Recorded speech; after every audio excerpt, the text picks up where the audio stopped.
May I have your permission to march up the guard and carry on with the rest of the parade? Sir! Aye, sir. The Nigerian Navy for Rivers State don't say the increase for crude oil production for Niger na sake of the way the Navy take attack oil tiffy people for some months now. The outgoing commander of the Nigerian Navy ship Pathfinder, Commodore Suleiman Ibrahim Yandu sworn for a farewell speech for the Navy base for Port Harcourt. He contacted the Navy hand day for the onshore crude oil production for we country Niger and says since when he take over as the Naval Chief for March 31st, 2022, he make sure say them fight oil tiffy people weller to reduce illegal oil refining. Commodore Ibrahim comes to talk say for the time he take big Naval Chief, officers of the Nigerian Navy enjoy Ogboge welfare package and correct infrastructure for the base. This statement states that these transformations did not come easy.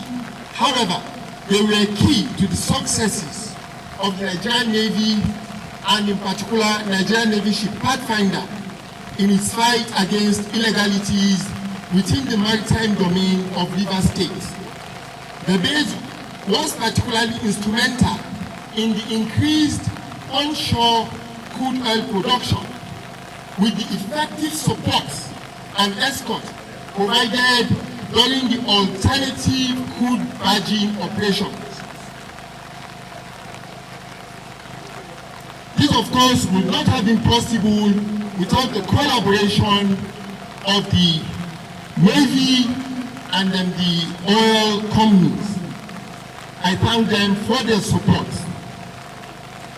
I must also recognize the synergy that the base enjoyed with other sister services and agencies. This has no doubt ensured the peaceful atmosphere being enjoyed in Rivers State. I thank all commanders and heads of services and sister agencies. Thank you for your continued support and cooperation. From Port Harcourt, A. Carter Ojesuli, TMC TV News.